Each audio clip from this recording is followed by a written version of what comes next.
құрметті оқырмандар.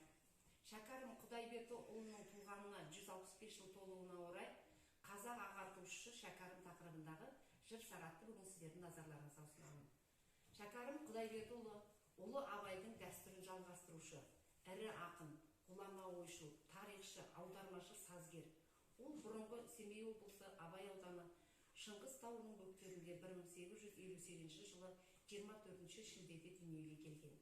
Әкесі Абайдың ағасы Құдайберді қайтыс болған соң Абайдың тәрбиесінде болады. 7 жасынан өлеңге қабілеттілігін танытады.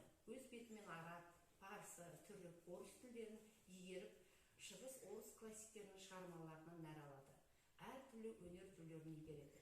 20-дан асқанда ел басқару ісіне араласады. Абай қайтыс болған соң ақын аға өсиетіменен 1905-1906 жылдары қажылық сапарымен араб, түрік, Европа елдерін аралайды. Әлем кітаптарында білім қазыналарымен танысады.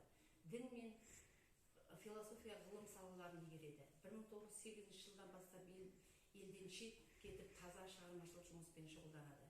Түрік, қырғыз, қазақ һәм қандар шежіресі, мұсылмандық шартты кітабы 1911 жылы.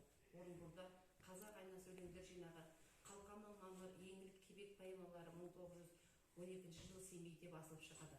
Орыстың ұлы жазушысы Толстоймен хат алысып, өзін оның шәкірті санайды.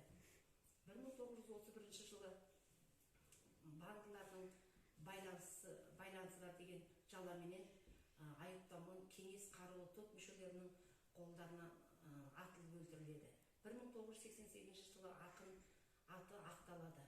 Шәкәрім Құдайбердіұлының әдеби мұрасы аса бай. Ол поэзия, проза, драма, тарих, трактат саласында жұмыс істеп, Абай дәстүріне демократиялық халықтық, гуманистік халықтық бағыт ұсынады.